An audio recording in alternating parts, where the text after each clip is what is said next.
Greetings to all of you in the name of our Lord and Savior Jesus Christ. ప్రభు అయిన యేసుక్రీస్తు నామమున మీ అందరికీ శుభములు కృతజ్ఞతలు తెలియజేస్తూ ఉన్నాం.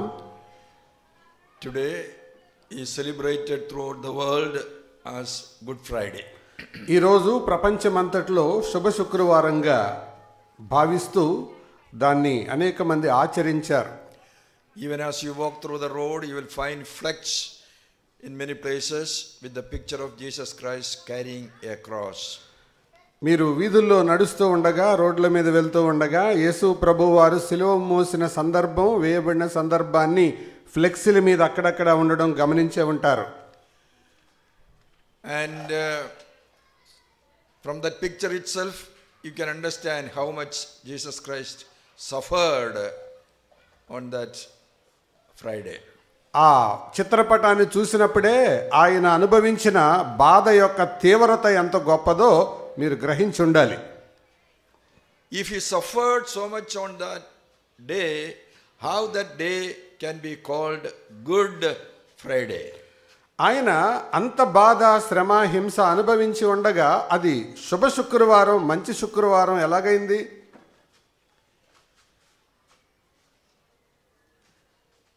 I would like to bring your attention one verse from John's Gospel. నేను ఈ రాత్రి వాక్య ధ్యానం నిమిత్తమై యోహాను సువార్తలో ఒక వచనం మీదకి మీ దృష్టి తీసుకువెళ్ళాలని కోరుతున్నాను. John's Gospel chapter 12, యోహాను సువార్త 12వ అధ్యాయం verse 32. 32వ వచనం. యోహాను సువార్త 12వ అధ్యాయము 32వ వచనం. ఎవరైనా ఒకరు చదివి వినిపించండి. నేను భూమి మీద నుండి పైకెత్తబడని ఎడల అందరినీ నా యొద్దకు ఆకర్షించుకుందునని చెప్పాను. Can you repeat in mic? నేను భూమి మీద నుండి పైకెత్తబడిన ఎడల అందరినీ నా యొద్దకు ఆకర్షించుకొందునని చెప్పాను. These are the words of Jesus Christ. యేసు ప్రభు పలికిన మాటలివి. He himself is telling how this day is a Good Friday. ఆయన మాత్రమే ఆయనంతట ఆయనే చెబుతున్నాడు అది శుభ శుక్రవారం, మంచి శుక్రవారం ఎలాగైందో అన్న అర్థం. If I am lifted up or if I am crucified, what is going to happen is I will attract all people unto myself. నేను పైకెత్తబడిన ఎడల అంటే నేను మరణించిన ఎడల అనేక మందిని నా వైపుకు నేను ఆకర్షిస్తాను. అనేక మందిని or all? అందరినీ అందరిని కదా? అందరిని. అందరినీ నా యొద్దకు ఆకర్షిస్తాను. That is how this day is good day, because he will attract all people unto himself. అందుకే ఇది మంచి శుక్రవారం అయింది. ఆయన అందరినీ ఆకర్షిస్తాడు. What is the meaning of that statement? అందరిని. అందరినీ అని ఆకర్షిస్తాను అని చెప్పిన మాట యొక్క అర్థం ఏంటి? He will attract all types of people unto himself. అంటే అన్ని రకాల ప్రజలను ఆయన ఆకర్షిస్తాడు అని అర్థం. The day Jesus was lifted up, యేసు ప్రభువారు పైకెత్తబడిన దినాన the representatives of all the people were attracted to Jesus Christ. ఆయా స్థలాల నుండి ఆ పట్టణానికి, ఆ స్థలానికి చేరి వచ్చిన అనేక మంది ప్రజాప్రతినిధులు, representatives of all the people in the world, రకరకాల ప్రజలు ఆయా ప్రపంచ రాజ్యాల నుంచి వారు ఆ స్థలానికి వచ్చారు. వారిలో అన్ని రకాల జాతుల యొక్క ప్రాతినిధ్యం వహించే వాళ్ళు ఆ స్థలానికి వచ్చారు. so their representative were attracted to Jesus Christ, especially three people from three important families of the world. అటువంటి జన సంఖ్యలో నుంచి 3 రకాలైన జాతుల నుంచి ఆయన చేత ఆకర్షించబడిన 3 కుటుంబాలు ఉన్నాయి. So little bit about the world population, you have to understand first.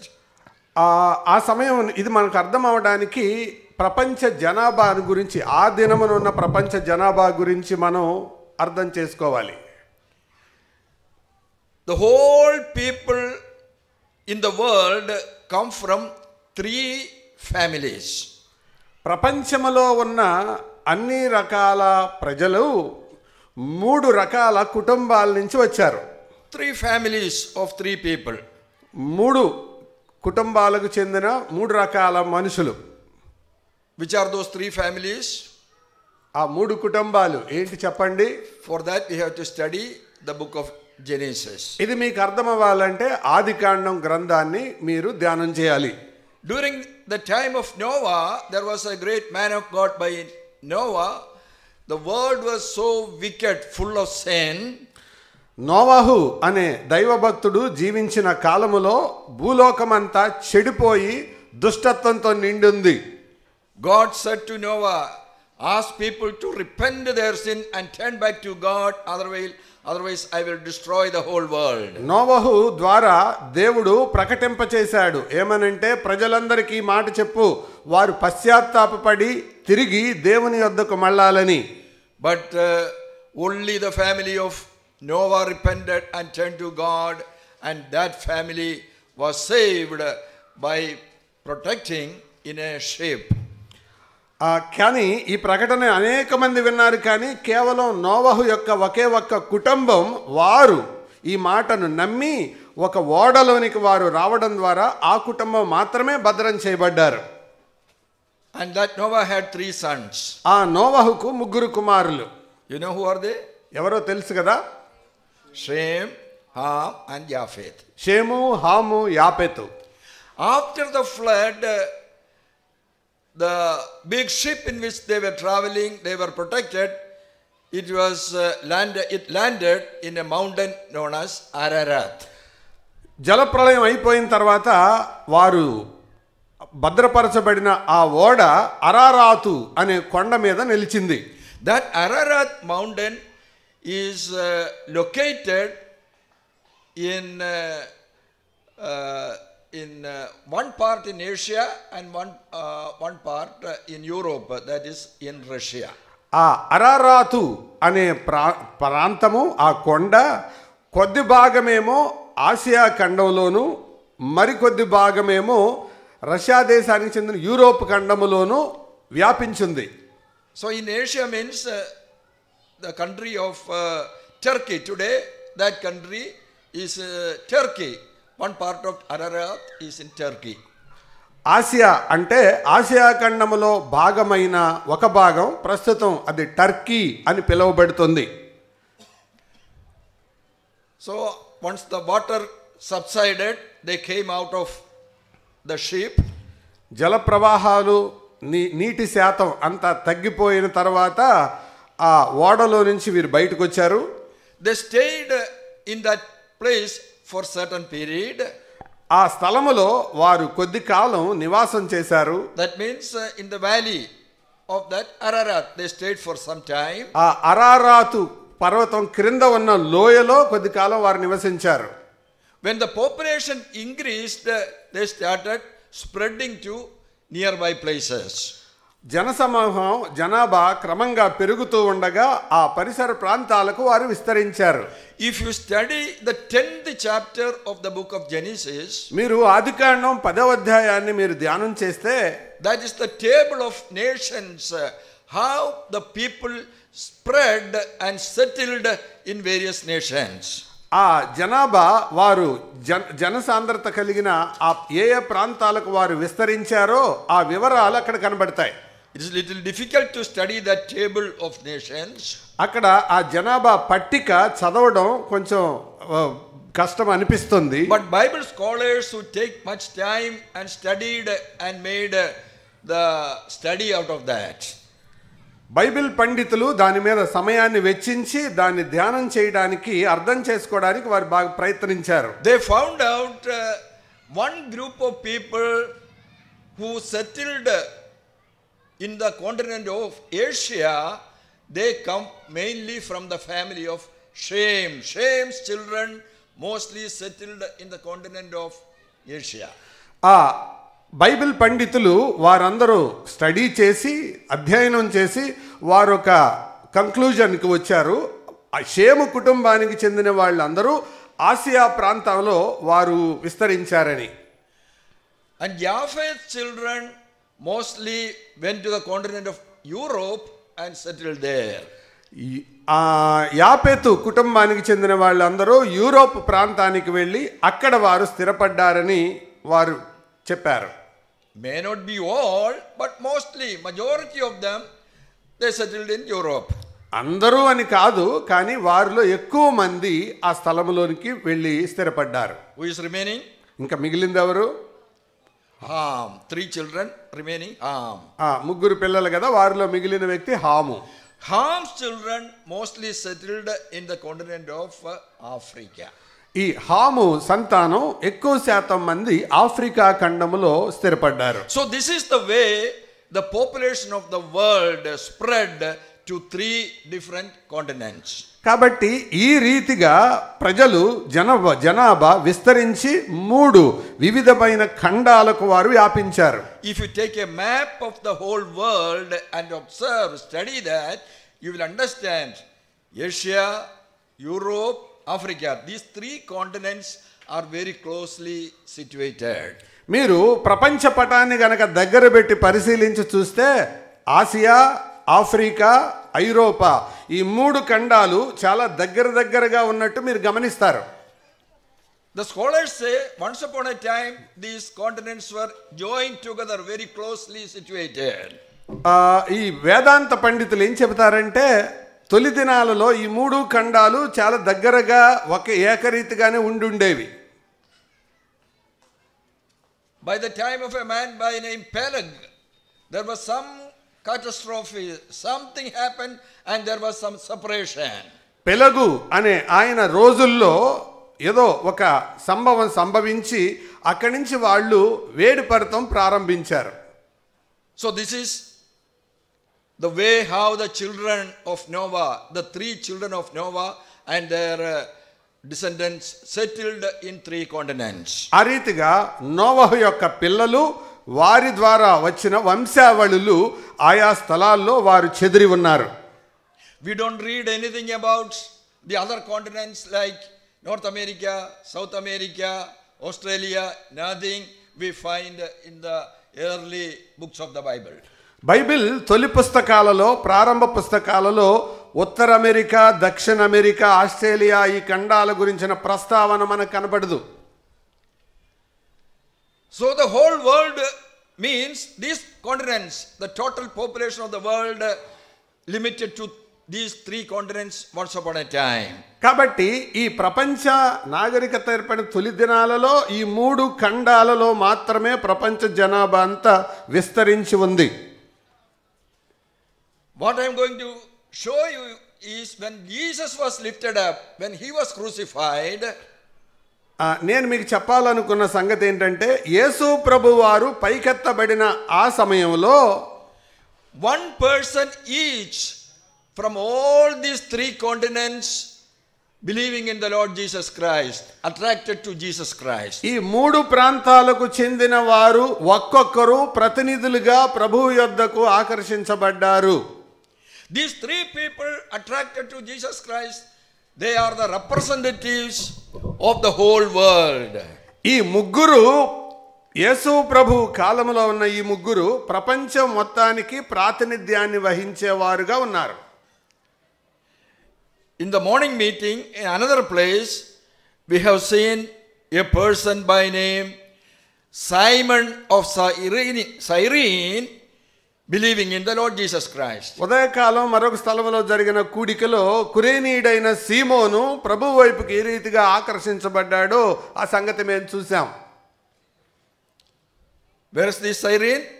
ఈ కురేనియా ఎక్కడుంది? It is in Africa. అది ఆఫ్రికాలో.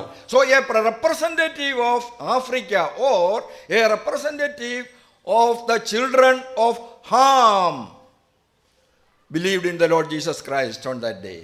ఆఫ్రికా ఖండంలో నుంచి హాము కుటుంబానికి ప్రతినిధిగా ఉన్న కురేనీయుడైన సీమోను ప్రభు యొద్దకు ఆకర్షించబడ్డాడు. Since already we discussed about that matter and that person, no time to further discuss about Simon. ఉదయకాలం ఆ సంగతి విన్నాం కాబట్టి ఇప్పుడు సమయాభావాన్ని బట్టి ఆయన గురించి మనం ఆలోచించడం లేదు. Now 2 more people are remaining from the other 2 children's families. నోవహు కుటుంబంలో మిగతా ముగ్గురులో మిగతా 2 కుటుంబాలలో నుంచి వచ్చిన ప్రతినిధుల గురించి ఇప్పుడు ఆలోచించేద్దాం. Shall we turn to the book of Luke's Gospel? లూకా సువార్తను తీద్దాం. Luke's Gospel, chapter 23, లూకా సువార్త 23వ అధ్యాయం verse 43. 43వ వచనం. అందుకాయన వారితో, నేడు నీవు నాతో కూడా పరదేశంలో ఉందువని నిశ్చయముగా నీతో చెప్పుచున్నాను నేను. These are the statements of our Lord Jesus Christ to the robber who was crucified with Jesus. యేసు ప్రభుతో పాటు సిలువ వేయబడిన దొంగల్లో ఒకడైన వానితో యేసు ప్రభు చెప్పిన వాక్యం అది. Today you shall be with me in paradise. ఈ దినం నేడు నీవు నాతో కూడా పరదేశంలో ఉంటావు. It means he believed in the Lord Jesus Christ on that day Jesus was crucified, he was saved. ఆ దినం యేసుక్రీస్తునందు అతడు విశ్వాసం ఉంచాడు కాబట్టి అతడు రక్షించబడ్డాడు. Where is he coming from? What is the background of this robber? ఈ దొంగ ఏ ప్రాంతం నుంచి వచ్చాడు? అతని యొక్క నేపథ్యం ఏంటి? Naturally we can understand he is a Jewish person. సహజంగా మనం అర్థం చేసుకునే సంగతి ఏంటంటే అతడు యూదా సంతతికి చెందినవాడు. Jewish man means out of Noah's 3 children, who is his forefather? నోవహు పిల్లల గురించి తెలిసిన వాళ్ళకి అర్థమవుతుంది ఈ యూదా సంతతి ఎవరి నుంచి, నోవహు యొక్క ఏ కొడుకు నుంచి విస్తరించబడిన సంతతి. Told about 3 children. Where did Noah's one son Shem settled? నోవహు ఉన్న 3 పిల్లల్లో షేము సంతతి విస్తరించింది కదా. Where, in which continent they settled? వాళ్ళు ఏ స్థలములో, ఏ ఖండములో వాళ్ళు విస్తరించారు? In Asia. ఆసియా ఖండం. So this robber belongs to Asia. ఈ దొంగ ఆసియా ఖండానికి చెందినవాడు. He belongs to the family of Shem. అతడు షేము కుటుంబానికి చెందినవాడు. He is also attracted to Jesus Christ the day when Jesus was lifted up. యేసు ప్రభువారు పైకెత్తబడిన ఆ దినాన యేసు క్రీస్తుకు ఆకర్షించబడిన వ్యక్తుల్లో తను కూడా ఒకడు. How he was attracted to Jesus Christ? యేసు ప్రభు వైపుకు ఏ రీతిగా ఆకర్షించబడ్డాడు అతడు? Jesus is hanging on the cross. యేసు ప్రభువారు సిలువపై వేలాడుతున్నారు. Initially we read that 2 thieves were hanging by 2 sides of Jesus. Both were abusing, mocking Jesus Christ. యేసు ప్రభు పక్కన ఆ పక్కొకడు ఈ పక్కొకడు వేలాడుతున్న దొంగలిద్దరూ మొదటిగా కలిసి ఆయన దూషించారు. He was a mocker once upon a time. ఒకప్పుడు అతడు యేసు ప్రభువుని ఎగతాళి చేసినవాడు. What is the reason they are mocking, ridiculing Jesus Christ? యేసు ప్రభువుని ఎగతాళి చేయడానికి కారణం ఏంటి? Other people, the religious leaders or the passers-by, other people, the soldiers, we can understand, they mock Jesus Christ. మత నాయకులు కానీ సైన్యాధిపతులు కానీ వాళ్ళు యేసు ప్రభువుని ఎగతాళి చేశారంటే అర్థం ఉంది, అది మనం గ్రహించగలం. But look at these robbers who are hanging on the cross. శిలువ మీద వేలాడవేయబడిన దొంగలిద్దరూ వాళ్ళు చేసింది దొంగ పని, కానీ ప్రభువుని ఎందుకు అపహసించారు వాళ్ళు? Just imagine you are going to die. You know that next within 10 minutes you are going to die. ఊరికి ఊహించండి, 10 నిమిషాల తర్వాత చచ్చిపోతారని అనుకోండి. Will you spend your time to mock somebody, ridicule somebody at that last moment of your life? ఆ చచ్చిపోబోయే 10 నిమిషాల్లో వేరే వాడిని తిడటానికి దూషించడానికి ఆ సమయం వాడతారా ఎవరైనా చావబోయే ముందు? Impossible. అసాధ్యం. If you ask, do you have any last wish? ఆఖరి కోరిక ఏదైనా ఉందా? నీ కోరిక ఆఖరిది ఏమైనా ఉందా? What they will say? వాళ్ళు ఏమంటారు అప్పుడు? I would like to see my wife, share some time, or my children want to share some time with them. నేను నా భార్య పిల్లలను చూడాలి, వారితో ఏదో కొద్దిసేపు సమయం గడపాలి అనుకుంటారు కదా. Nobody will spend the last moment of their life for ridiculing, mocking somebody else. వారిలో అటువంటి స్థితిలో ఉన్న వారు ఎవరూ కూడా వేరే వాళ్ళను దూషించడానికి ఎగతాళి చేయడానికి సమయాన్ని ఖర్చు పెట్టరు. Then why these robbers who is going to be crucified, why they are taking time the last moment of their life to ridicule Jesus Christ? ఈ శిలువ మరణం ద్వారా చచ్చిపోబోయే సమయంలో ఉన్న ఈ దొంగలిద్దరూ యేసు ప్రభువుని దూషించడంలో ఎందుకు సమయాన్ని గడిపారు? So you have to understand the background of that. దాని నేపథ్యాన్ని కూడా మీకు అర్థం అవ్వాలి.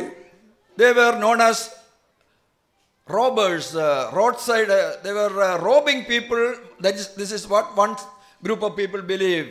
The travelers, mostly walking by road in those days, and the robbers, they rob, sometimes kill the travelers. That is what these people were doing. ఆ రోజుల్లో ప్రయాణ మార్గాల గుండా ప్రయాణించే ప్రయాణికులను ఆపి వాళ్ళ దగ్గర ఉన్న డబ్బు సొమ్ము దోచుకొని వారుని మీద దుమ్మిగా దాడి చేసేవాళ్ళు. వాళ్ళని ఆ రోజుల్లో బందిపోటు దొంగలని అన్నారు. They have murdered so many people. That is why the death penalty is given to them. వారు అనేక మందిని చంపిన వారు, అందుకే వారికి మరణశిక్ష విధించబడింది. So they are condemned for death and kept in the jail. వారు మీద తీర్పు విధించబడి జైల్లో ఉంచబడ్డారు. But the problem is, by this time the Passover festival has come.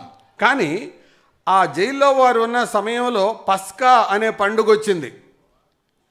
First, the Passover is a very holy festival for the Jewish people. ఈ పస్కా పండుగ యూదులకున్న పవిత్రమైన పండుగల్లో ఒకటి.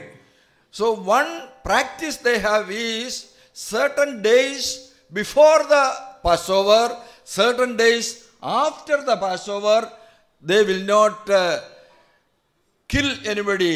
They will not give the punishment of killing somebody. పస్కా పండుగకు ముందు కొన్ని రోజులు, పస్కా పండుగకు ఆనుకొని తర్వాత కొన్ని రోజులు ఎవరికి మరణశిక్ష విధించరు. Because they know that killing somebody, going near the dead body, all will defile them. So they consider very holy people, though they did not want to kill anybody during that period of time. వారు పరిశుద్ధమైన పవిత్రమైన ప్రజలుగా తమను తాము ఎంచుకుంటారు కాబట్టి ఎవరినైనా చంపడానికి, చచ్చిపోయిన శవం దగ్గరికి వెళ్ళడానికి వాళ్ళు ఇష్టపడరు. So the robbers knew that fact very well. అందుకే ఈ దొంగలకి ఈ సంగతి బాగా తెలుసు. So they thought, anyway the festival Passover is coming, we are not going to die immediately. మేము ఇటుగుడి చచ్చిపోతాం కదా, పండుగ వచ్చింది, మేము ఇప్పుడే చావు అన్న సంగతి వాళ్ళకి తెలుసు. Even if we will be killed, it will be after the Passover, after the festival, after certain days only we will be killed. మేము ఈ పస్కా పండుగ అయ్యాక తర్వాత ఎప్పుడో చచ్చిపోతాం అన్న అభిప్రాయంలో వాళ్ళు ఉండిపోయారు. Sometimes in between anything can happen. We may escape also by some chance. That also they thought. ఇలాగా పస్కా పండుగ తర్వాత వాయిదా వేయబడుతుంది కాబట్టి ఒకవేళ మధ్యలో కూడా చచ్చిపోయే అవకాశం రావచ్చు. Escape death. మరణాన్ని తప్పించుకునే అవకాశం రావచ్చు. So they were waiting with some hope. We are not going to die this week because this is Passover week. కాబట్టి వాళ్ళు ఎదురు చూస్తున్నారు, ఈ వారంలో మేము చావము అని. See how much value human beings give for their life. చూడండి, మనుషులు తమ ప్రాణాల కొరకు ఎంత విలువిస్తారో. If you go to a doctor suggests some medicine, very costly medicine, whatever the cost, lakhs of rupees, people prepared, go for the treatment because they can extend their life for some more time. ఒకవేళ అనారోగ్యంలో ఉన్నప్పుడు వైద్యుని సంప్రదించినప్పుడు అతడు రాసిన మందు అత్యంత ఖరీదు గలదైనా, అది లక్షల రూపాయలు విలువైనదైనా, ఆ కొద్ది కాలం జీవితాన్ని కొనసాగించడానికి వాళ్ళ వెల చెల్లించడానికి ఇష్టపడతారు. To extend the life for one more hour, they prepared to give any amount of money. ఒక గంట సమయం వారి జీవిత కాలం పొడిగించబడడానికి ఎంత డబ్బైనా చెల్లించడానికి ఇష్టపడే మనుషులు ఉన్నారు. This is human desire for life. ఇది జీవితం పట్ల మనిషికున్న ఆశ. Think about these robbers. ఈ దొంగల సంగతి ఆలోచించండి. For them it is not few hours, at least minimum one more week they will extend their life. ఈ దొంగలకి గంట సమయం కాదు, కనీసం ఒక వారం దినాలు వారికి సమయం ఇవ్వబడుతుంది. With this hope, they are in the jail. ఈ నిరీక్షణ అభిప్రాయాన్ని పెట్టుకొని వీరు జైల్లో ఉన్నారు. It is in this time, in this background, one day the news is coming. ఇటువంటి అభిప్రాయంలో నేపథ్యంలో వారు ఉండగా వారికి ఒక వార్త వచ్చింది. There is a person by name Jesus. యేసు అనే ఒక ఆయన ఉన్నాడు. He is caught and he is put on trial by the Jewish people and the Roman authorities. ఆయన బంధించబడ్డాడు, యూదా మతం అధికారుల చేత ఆయన తీర్పు తీర్చబడ్డాడు. He is condemned for death. ఆయన మరణశిక్ష ఆయనకు విధించబడింది. He should be killed on Friday itself. ఆయన శుక్రవారం ఆయన చంపబడాలి. Because this is as per the scripture, the fulfillment of the scripture, nobody can change it. He should be killed on that day itself. లేఖనాన్ని ఎవరూ మార్చలేరు, ఆయన శుక్రవారం ఆ దినమే చంపబడాలి. So they change their usual practice and decide to crucify Jesus Christ on that day. కాబట్టి వారు అప్పటి వరకు ఉన్న ఆ అలవాటుని, ఆచారాన్ని వారు తప్పించుకొని యేసు ప్రభువుతో సిలువ వేయబడే సందర్భం దగ్గరకు వచ్చారు వాళ్ళు. So they decided, anyway we are going to kill Jesus, anyway the cross is going to be prepared, all preparation going to be done for Jesus, then why don't we kill the other two people condemned for death? Why don't we include them also in this group? యేసు ప్రభుకి ఎడుగుడి మరణశిక్ష విధిస్తున్నాం కదా, పనిలో పని ఆయనతో పాటు ఈ మిగిలిన ఇద్దరిని కూడా శిక్ష విధిస్తే అయిపోతుంది కదా అని అనుకున్నారు. This is the background how these robbers happened to be crucified with Jesus Christ.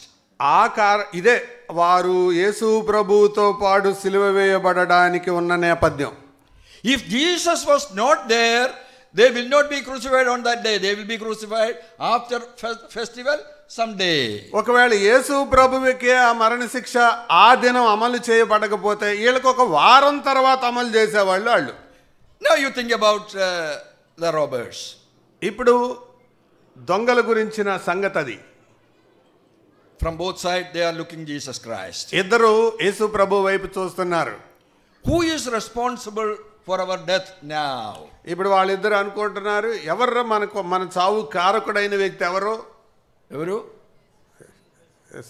This man Jesus. ఈయనే యేసు ప్రభు. If he was not crucified today, we will not die today.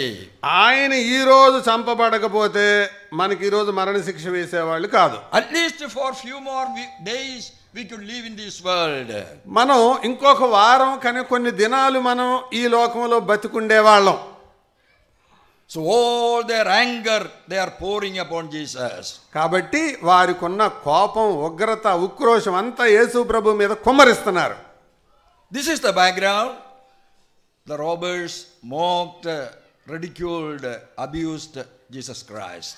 ఇది యేసు ప్రభువుని ఆ దొంగలు దూషించిన, అపహసించిన దానికి కారణం, దాని నేపథ్యం. Jesus is listening all the mocking and revile, ridicule of these robbers. ఈ దొంగలు చేస్తున్న దూషణను, అవమానాలను ఆయన వింటూ ఉన్నాడు. I just imagine like this, Jesus would have turned to these robbers. నేను ఇలా ఊహిస్తున్నాను, యేసు ప్రభు ఒకవేళ దొంగల వైపు తల తిప్పి చూశాడేమో. My brothers, why you are mocking me or ridiculing me like this? సహోదరులారా, ఎందుకు నన్ను ఆ రీతిగా దూషిస్తున్నారు, అవమానిస్తున్నారు? They will reply, it is because of you we are going to die now. దానికి వాళ్ళ స్పందన, నీ వల్లే మాకు ఈరోజు చావు వచ్చింది.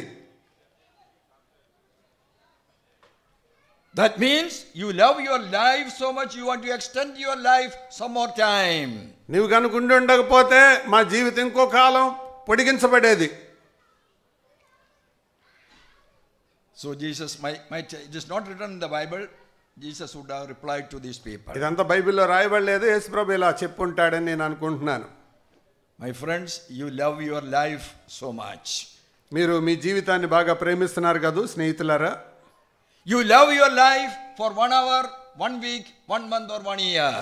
ఒక గంట, ఒక వారం, ఒక నెల, ఓ సంవత్సరం జీవితాన్ని మీరు ప్రేమిస్తున్నారు కదా. I know that fact. నాకు తెలుసా సంగతి. You all the people in this world, not only you, all the people in the world, they love their life. మీరే కాదు, లోకంలో ఉన్న వాళ్ళు అందరూ తమ జీవితాన్ని ప్రేమిస్తారు. You know what for I am dying? మీకు తెలుసా నేను ఎందుకు చనిపోతున్నాను? To fulfill your desire, I am dying. మీ జీవితాశయం, మీ కోరిక నెరవేర్చడానికే నేను చచ్చిపోతున్నాను. I am not going to extend your life for 1 week or 1 year. నేను మీ జీవితాన్ని గంటో, వారమో, నెలో పొడిగించడానికి చచ్చిపోవట్లేదు. I died to give you eternal life, to extend your life eternally. ఈ పొడిగింపబడే భూలోక జీవితం కొరకు నేను చచ్చిపోవటం లేదు, నిత్య జీవం రాబోతుంది, దాని కొరకు నేను చచ్చిపోతున్నాను. Did you ever think about that? మీరు ఎప్పుడైనా ఆలోచించారా దాని గురించి? You are so short-sighted, you think about only few hours or a few weeks life, but there is something known as eternal life. మీరు దృష్టి మాంద్యం కలిగిన వారే దగ్గరలో ఉన్నదాన్నే చూస్తున్నారు, కానీ తర్వాత అనంతమైన నిత్య జీవం ఉంది. It is at that time at least one thief started thinking about eternal life. కాబట్టి ఇది విన్న తర్వాత కనీసం ఒక దొంగ నిత్య జీవాన్ని గురించి ఆలోచించడం ప్రారంభించాడు. He understood if you want to enter into eternal life, you have to confess your sin. అర్థమైంది అతనికి, నేను నిత్య జీవంలోనికి వెళ్ళాలంటే నా పాప జీవితాన్ని ఒప్పుకోవాలి. With this life I cannot enter into heaven, into paradise. ఈ జీవితంతో నేను పరలోకంలోకి వెళ్ళలేను. So one thief repented his sin. అందుకే ఒక దొంగ పశ్చాత్తాపపడి తన జీవితాన్ని ఒప్పుకున్నాడు. And he confessed, this man Jesus never committed any sin. యేసు ప్రభువారు ఆయన ఏనాడు పాపం చేసిన వ్యక్తి కాదు. We are sinners. మనము పాపులం. Righteous judgment we are suffering, not Jesus. మనము పాపాత్ములం, మనకు ఈ శిక్ష రావడం న్యాయం. And he accepted Jesus Christ into his heart on that day. అప్పుడు యేసుక్రీస్తును తన స్వంత రక్షకుడిగా అంగీకరించాడు. One thing he confessed, Jesus never did anything wrong, he is sinless. ఒకటి మాత్రం వాస్తవం, యేసు ప్రభువారు ఏ తప్పు చేయలేదు, ఆయన ఏ నేరం చేయలేదు, పాపరహితుడు. We are sinners, we deserve the punishment. మనము పాపులం, మనకు శిక్ష తగింది. Why we preach about Jesus Christ? యేసు ప్రభు గురించి ఎందుకు ప్రకటిస్తున్నాం? He is the only sinless person ever lived on the face of the earth. ఈ భూ ఉపరితలంపై నివసించిన పాపరహితుడైన ఒకే ఒక వ్యక్తి యేసుక్రీస్తు. He challenged the whole world, who will convict me of sin? ప్రపంచమంతటికి సవాలు విసిరాడైన, నాలో పాపమన్నదని మీలో ఎవడు స్థాపిస్తాడు? Nobody could claim that they are sinless. Only Jesus raised that question. ఎవరు కూడా ఆయన వేసిన ప్రశ్నకు ప్రతిస్పందించలేకపోయారు. So when you look at a sinless person, పాపరహితుడైన వ్యక్తిని చూసినప్పుడు then you will understand you are a sinner. నువ్వు ఎంత పాపివో అన్నది నీకు అర్థమవుతుంది. So only when you look at a sinless person, you can understand how sinful we are. పాపరహితుడైన వ్యక్తిని చూసినప్పుడే మనం ఎంత పాపాత్ములమో అని గ్రహించగలుగుతాం. When I see a strong man, 200 pound weight, a very strong man, 200 కేజీల బరువున్న ఒక బలమైన వ్యక్తిని నేను చూసినప్పుడు immediately what I understand? వెంటనే మనసుకు వచ్చే ఆలోచన ఏంటి? Oh, I am 50, 60 kilo. I am a weak person. He is a strong person. నేను 60-50 ఉన్నాను, నాకంటే చాలా బలిష్ఠుడు ఆయన అని కదా. So when I find a strong person, I understand I am a weak person. ఆయన బలవంతుడు, నేను బలహీనుణ్ణి.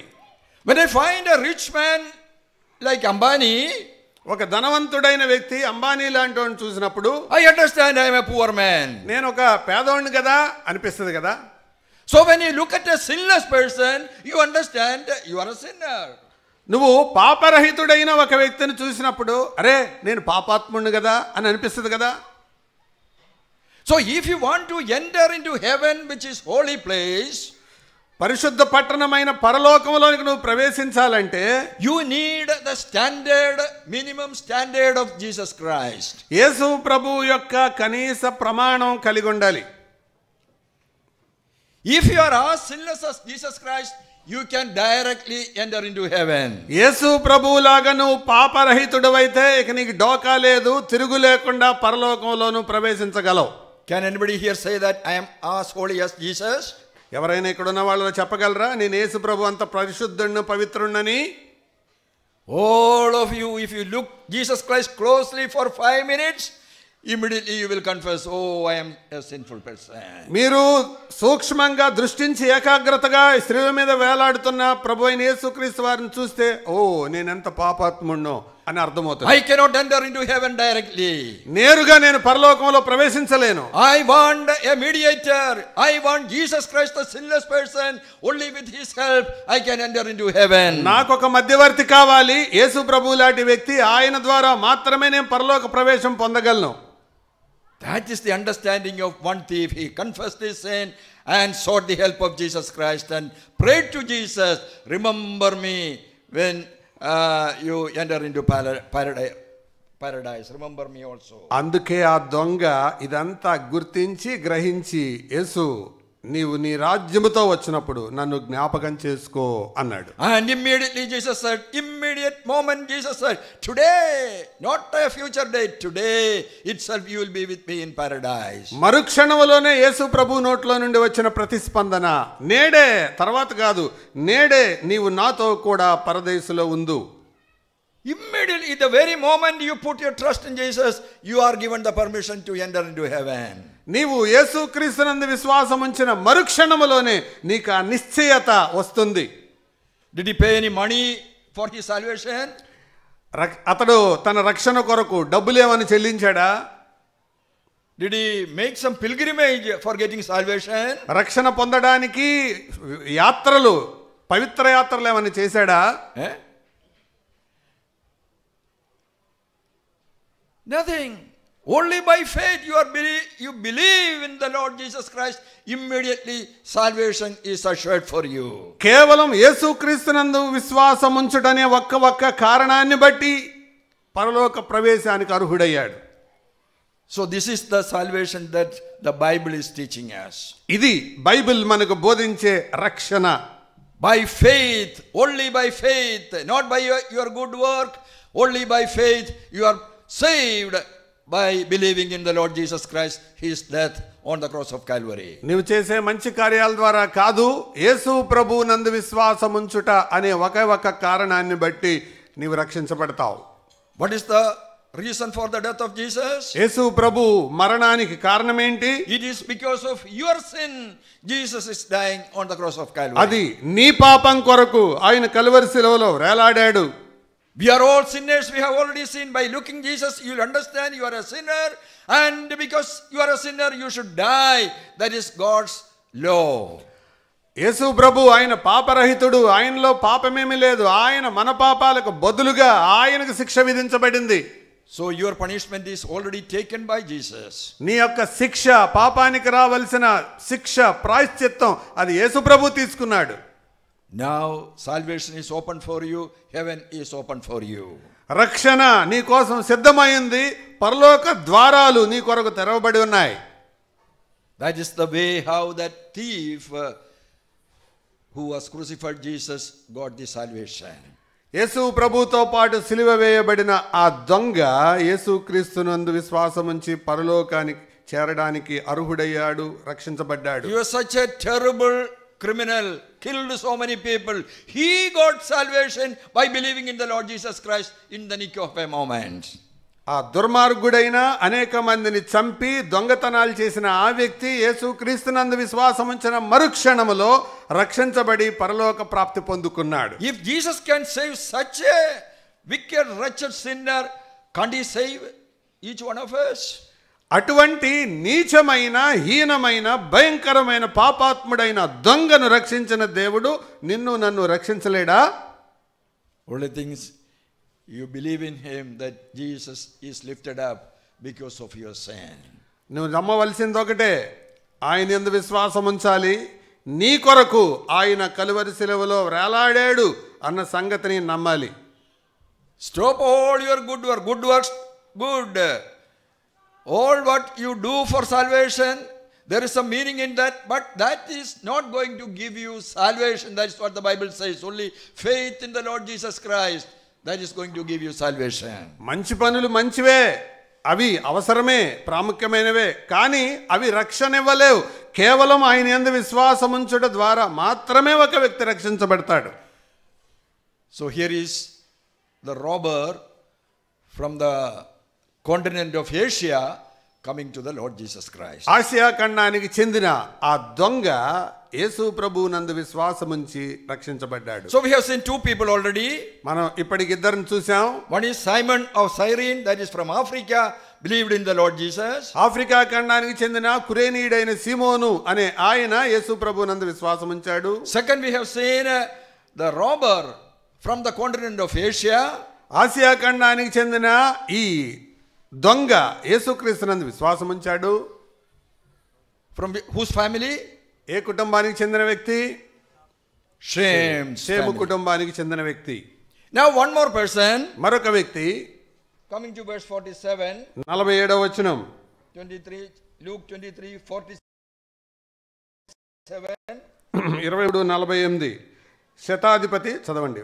శతాధిపతి ధైర్యం చూచి ఈ మనుషుడు నిజంగా నీతిమంతుడై ఉండనని చెప్పి దేవుని మహిమపరిచాను. Not much details, but from this verse we understand that centurion also believed in the Lord Jesus on that day Jesus was lifted up. ఇక్కడ ఈ శతాధిపతిని గురించిన వివరాలు ఎక్కువ లేకపోయినా ఈ శతాధిపతి యేసు క్రీస్తునందు విశ్వాసం ఉంచినట్లు మనం చదువుతున్నాం. Where is he coming from? ఇతడు ఏ స్థలానికి ఏ ప్రాంతానికి చెందినవాడు? He is a Roman soldier, we have to understand. ఇతడు రోమా సైనికుడు. Which continent he belong? అతడు చెందిన ఖండమేది? Europe. He belonged to continent of Europe. ఇతడు ఐరోపా ఖండానికి చెందినవాడు. Noah's which children is there? Grandfather? నోవహు యొక్క ఏ కుమారుడు ఆ పిల్లలు ఆ ప్రాంతానికి ఆ ఖండానికి చెందినవారు? He is from Japheth's family. అతడు యాపేతు కుటుంబానికి చెందిన వ్యక్తి.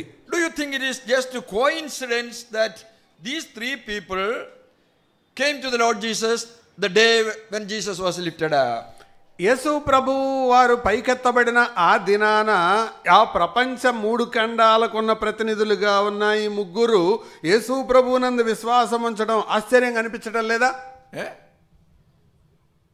So Jesus said, I will attract all people unto myself, means all the people coming from all the 3 children of Noah. అందరినీ నేను ఆకర్షిస్తాను అని ప్రభువు చెప్పిన మాటలో అంతరార్థం అది. నోవహు కుటుంబానికి చెందిన 3 రకాల కుమారులు వారి జాతుల్లో నుంచి 3 ప్రతినిధులుగా ప్రభువు వైపు తిరగడం. So we all, those who are sitting here including, we all come from one of the children of Noah. ఇక్కడ కూర్చున్న మనం కూడా నోవహు కుటుంబీకులలో ఒకరి ద్వారా వచ్చిన వాళ్ళమే. Maybe afterward, initially I told you the way the population was scattered, maybe afterwards migration took place.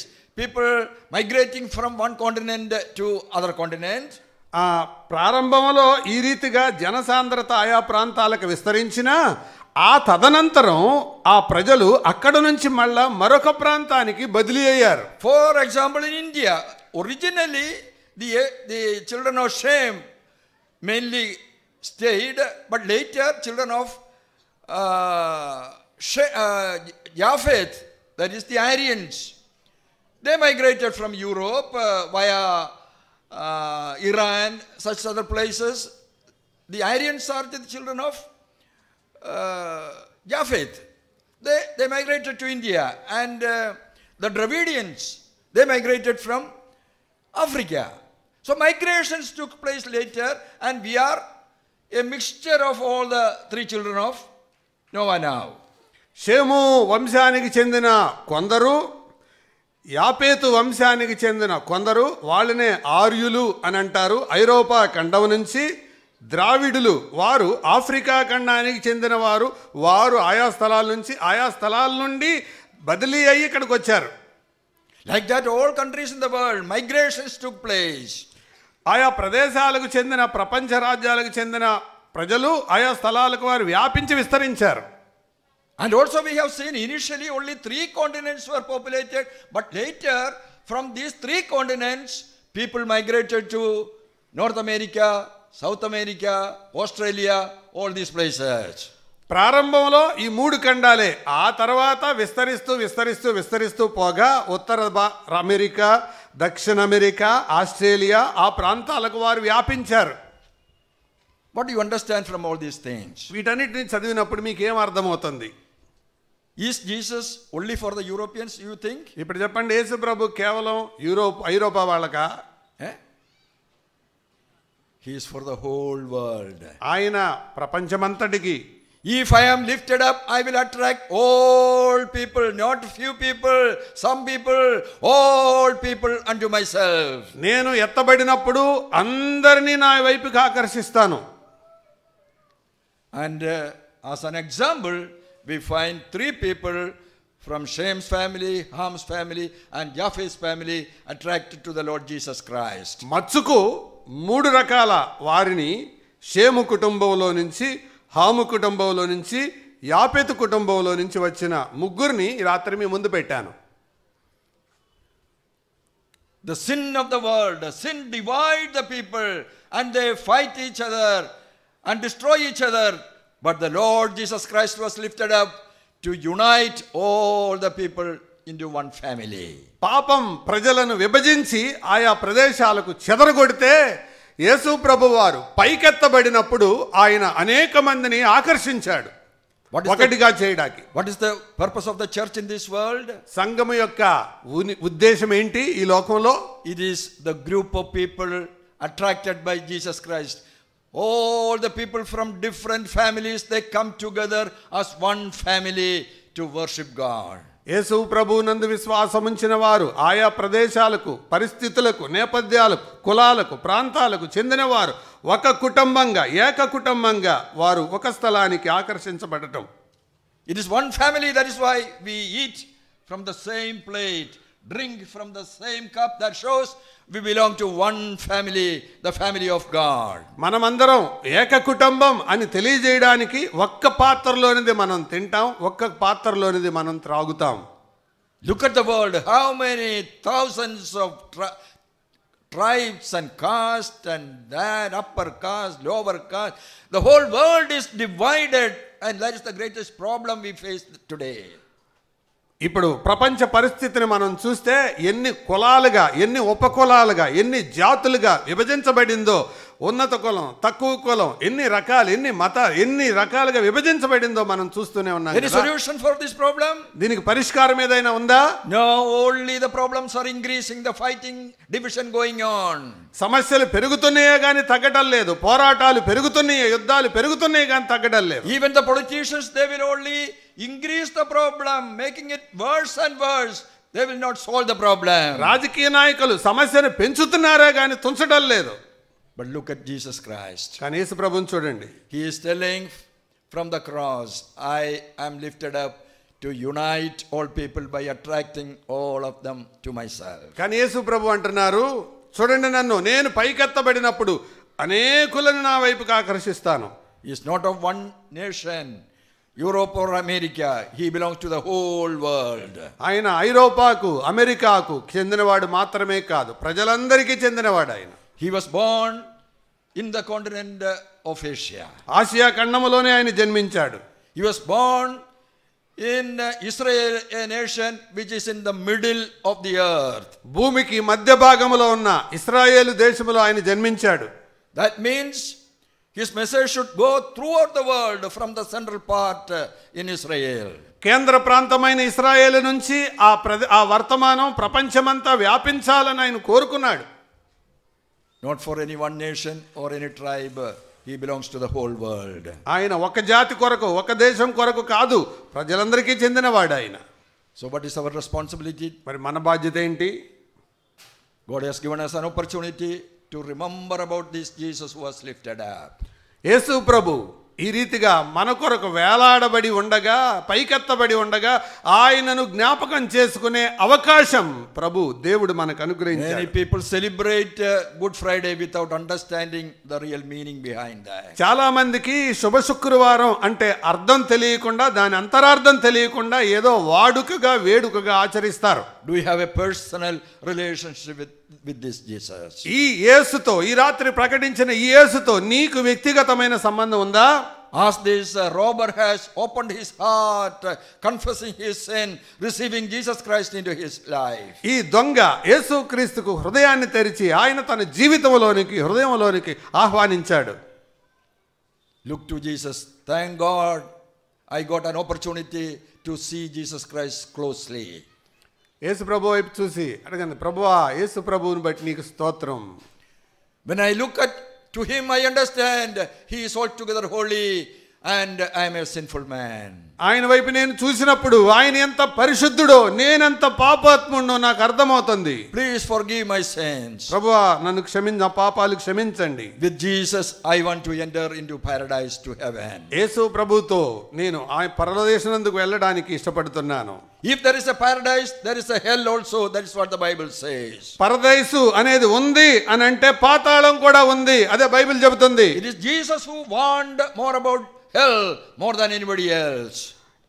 ఈ పాతాళాన్ని గురించి, నరకాన్ని గురించి యేసు ప్రభు ఇతరులు ప్రస్తావించిన దానికంటే ఎక్కువ సార్లు ప్రస్తావించాడు. Now on the cross of Calvary, Jesus is crying, my God, why have you forsaken me? శిలువ మీద వేలాడబడేటప్పుడు యేసు ప్రభు వారు కేక వేశాడు, నా దేవా, నా దేవా, నన్నెందుకు చేయి విడిచావు? God will not forsake anybody. దేవుడు ఎవరిని త్రోసివేసే ఆయన As కాదు. long as you cry unto God, God will not forsake you. నువ్వు ఆయన వైపు తిరిగి కేక వేస్తూ ఉండగా, దుఃఖపడుతూ ఉండగా ఆయన నిన్ను విడిచిపెట్టడు. But only one group of people Jesus will forsake. ఒక్క రకమైన ప్రజలను మాత్రమే ఆయన ద్వేషిస్తాడు. That is people who reject God's way of salvation, who will end up in the lake of fire. ఆయనను కేవలం దూషించి తిరస్కరించి లెక్క చేయని వారిని మాత్రమే ఆయన శిక్షిస్తాడు, నరకాగ్నికి వారిని అప్పగిస్తాడు. In the Bible there is a story. There was a rich man who rejected God's way of salvation. He was in the place of torment, or in a picture of hell is given there. He was in hell.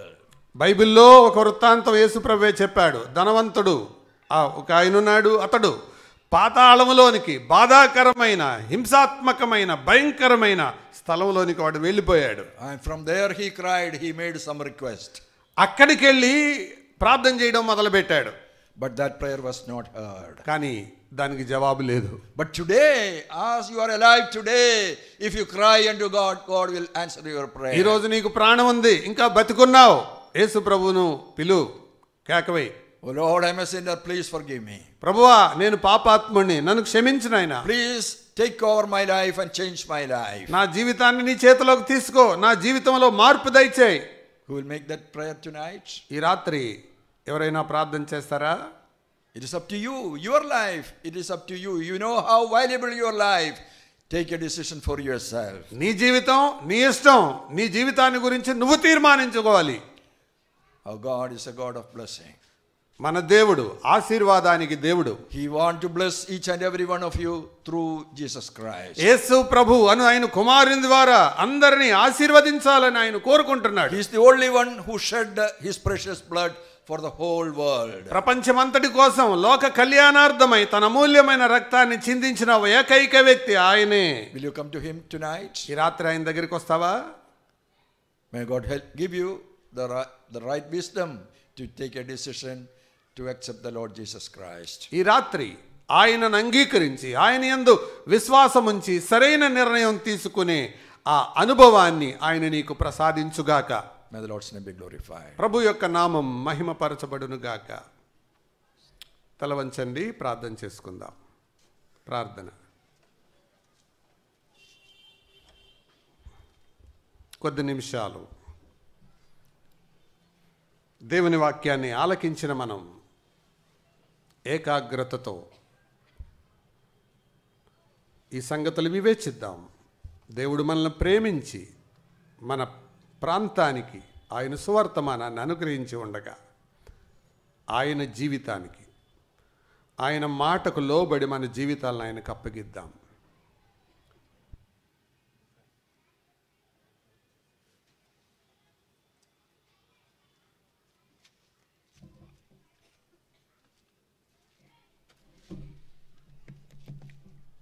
యేసు ప్రభు ప్రేమను అర్థం చేసుకుందాం. ఆయన అందరికీ ప్రభు, అందరినీ ఆశీర్వదించే ప్రభు. నరకం ఎంత భయంకరమైందో ఆయనకే బాగా తెలుసు. అందుకే నువ్వు నేను దానిలో పడకూడదని ఆయన తమ శుభవర్తమానాన్ని ఈ రాత్రి మన దాకా తెచ్చాడు. ఎంతో దూర ప్రాంతం నుంచి తన సేవకులను నడిపించి ప్రయాసతో నీ కొరకు తీసుకున్న సంగతిని జ్ఞాపకం చేసుకోవాలి. ఆయన మన దాకా తెచ్చిన ఈ సందేశాన్ని మన హృదయంలోనికి తీసుకొని జ్ఞానమైన నిర్ణయం తీసుకోవటం మన బాధ్యత. తర్వాత ప్రార్థన వినని సమయం, స్థలం ఉంది. ఎంత ప్రార్థించినా జవాబు లేని స్థానం, ఆ భయంకరమైన స్థానానికి మనం వెళ్ళకూడదని ప్రభు ఈ రాత్రి మన దాకా తెచ్చాడు. ఈ కూడిక ఏదో యాదృచ్ఛికంగా అనుకోలేదు. ఇది దేవుని అనంత ప్రణాళిక. ఈ ప్రణాళికలో నువ్వు ఉన్నావు. నిర్ణయం కూడా నీదే. తన ప్రేమను హత్తుకొని తీసుకొని దగ్గరగా ఆయనను స్వీకరిస్తావా లేదా దూరంగా ఆయనను త్రోసివేస్తావా? నిర్ణయం నీదే. ప్రభు ప్రేమ మిమ్మల్ని ప్రేరేపిస్తూ ఉండగా, ఒప్పిస్తూ ఉండగా, ఒకవేళ నీవు రక్షణ తీర్మానం తీసుకోవాలని ఆ దొంగ ఏ విధంగా అయితే ప్రార్థన చేశాడో, ఆఖరి క్షణంలో ఆయన ముఖాన్ని చూసి తను ఎంత పాపో అర్థం చేసుకున్నాడో, తనను హృదయంలోకి ఎలాగ ఆహ్వానించాడో ఈ రాత్రి నువ్వు ఆహ్వానించాలని కోరుకుంటే, సహోదరులారా, మీరెక్కడున్నా మీ చెయ్యి చాపి ఒకసారి చెయ్యి పైకెత్తండి. ప్రభువు మిమ్ములను, మీ హృదయాన్ని చూస్తూ ఉన్నాడు. ఆయన నిన్ను రక్షిస్తున్నాడు. మంచిది తమ్ముడు, దేవుడు నిన్ను దీవించునుగాక. మంచిదక్క, దేవుడు నిన్ను దీవించునుగాక. ఇంకెవరైనా ఉన్నారా? ప్రభు ప్రేమను కళ్ళారా పాటల ద్వారా తెలుసుకున్నావు, వాక్యం ద్వారా తెలుసుకున్నావు. చేతులెత్తిన సహోదరులు దయచేసి ఎవరు కన్నులు తెరవద్దు. మీరున్న ప్రాంతంలోనే నించోనండి. మీ కొరకు చిన్న ప్రార్థన చేస్తాం. చేతులెత్తిన సహోదరులు దయచేసి మీరెవరు కళ్ళు తెరవద్దు. రక్షణ సువార్తను మీ దాకా తెచ్చాడు ప్రభు మిమ్మలను దీవించునుగాక. ఈ సువార్త ద్వారా ఇంకెవరైనా ప్రార్థన చేయబోతూ ఉన్నాం. ఇంకెవరైనా మీ యొక్క అంగీకారాన్ని తెలియజేస్తే భయపడవద్దు, సిగ్గుపడవద్దు. ప్రభు ప్రేమను త్రోసివేయద్దు, త్రొక్కివేయవద్దు. ఆత్మ ప్రేరేపిస్తూ ఉండగా ధైర్యంతో ఒక నిర్ణయాన్ని తీసుకొని, పరలోక మార్గం నీ కొరకు తెరవబడింది, రక్షణ నీ కొరకు సిద్ధంగా ఉంది. ఈ రెండు మాటలను జ్ఞాపకం చేసుకొని, పాతాళానికి వెళ్ళటం అతి భయంకరం, దానిలో నువ్వు పడకూడదనే ఈ ప్రయాస. ఇంకెవరైనా ఉన్నారా సహోదరులారా? ప్రేమ కలిగిన ప్రభువా, నమ్మకమైన తండ్రి, నీ కృపకు వందనాలు, స్తుతులు, స్తోత్రాలు చెల్లించుకుంటున్నాం. నీ అనాది సంకల్పంలో బిడ్డలను జ్ఞాపకం చేసుకొని మీరు రక్షించుకున్న విధానాన్ని బట్టి స్తుతులు, వందనాలు చెల్లించుకుంటున్నాం. ఇదిగో సిద్ధపడి నీ కొరకు తమ హృదయాన్ని తెరచి ధైర్యంగా నించున్న ఈ సహోదర సహోదరులను బట్టి ప్రార్థన చేస్తూ ఉన్నాం. వీరిని రక్షించినందుకు వందనాలు, స్తోత్రాలు. వీరికి రక్షణకరమైనటువంటి మాటలు మరికొద్ది అందిస్తూ ఉండగా సహాయం చేయండి. అలాగే నీ మాటలు ఇండ్లలో ఉండి అంగీకరించాలని కోరిక కలిగి ఎవరైనా స్వీకరిస్తే వారిని కూడా ధైర్యంతో ముందుకొని తీసుకొని రండి అని ప్రార్థన చేస్తూ ఉన్నాం. నీ అనాది సంకల్పంలో అనేక విధాలుగా వేరువేరుగా విభజింపబడి దూరం అయిపోయిన వారిని నీ రక్తం చేత బంధించి దగ్గరకు చేయాలనే అనుబంధంతో మీరు ఉన్నందుకు స్తోత్రాలు. అందరినీ ఐక్యపరచాలనే మీరు ఉద్దేశం ప్రభువా. ఈ ఉద్దేశంలోనికి తీసుకొచ్చిన ప్రతి బిడ్డను బట్టి స్తుతులు వందనాలు. ఈ కూడికను ఆధారం చేసుకొని ఈ కుటుంబం మాకు అవకాశం ఇవ్వగా వారిని కూడా మీరు దీవించండి అని ప్రార్థన చేస్తూ ఉన్నాం. వీధిలో సహకరించిన వారందరిని బట్టి స్తోత్రాలు. నీ వాక్యం ప్రతి వారికి విపులముగా అర్థమయ్యేటట్లుగా వివరించినందుకు స్తోత్రాలు. అందరినీ ఆశీర్వదించే ప్రభువు ఈ వాక్యం విన్న ప్రతి వారిని ఆశీర్వదించాలని కోరుకుంటూ ఉన్నాం. మా దేవుడు మమ్మలను బలపరిచే దేవుడు, మా దేవుడు మమ్మలను ఆశీర్వదించే దేవుడు, మా దేవుడు మమ్మలను రక్షించే దేవుడు అని అందరూ అర్థం చేసుకొని చిన్న బిడ్డల నుంచి యవనస్తులు, వృద్ధులు, స్త్రీలు, పురుషులు అందరూ నేను అర్థం చేసుకునే కృపనిచ్చినందుకు స్తోత్రాలు చెల్లించుకుంటూ మా ప్రియుడు మా రక్షకుడునైన యేసుక్రీస్తు వారి నామం ద్వారా ఈ ప్రార్థనను సమర్పించుకుంటున్నాం తండ్రి. ఆమెన్. ఇంకా రక్షణ గురించినటువంటి మాటలు మీకు తెలుసుకోవాలనుకుంటే కొద్దిసేపు ఇక్కడ ఉండండి. మీకు రక్షణ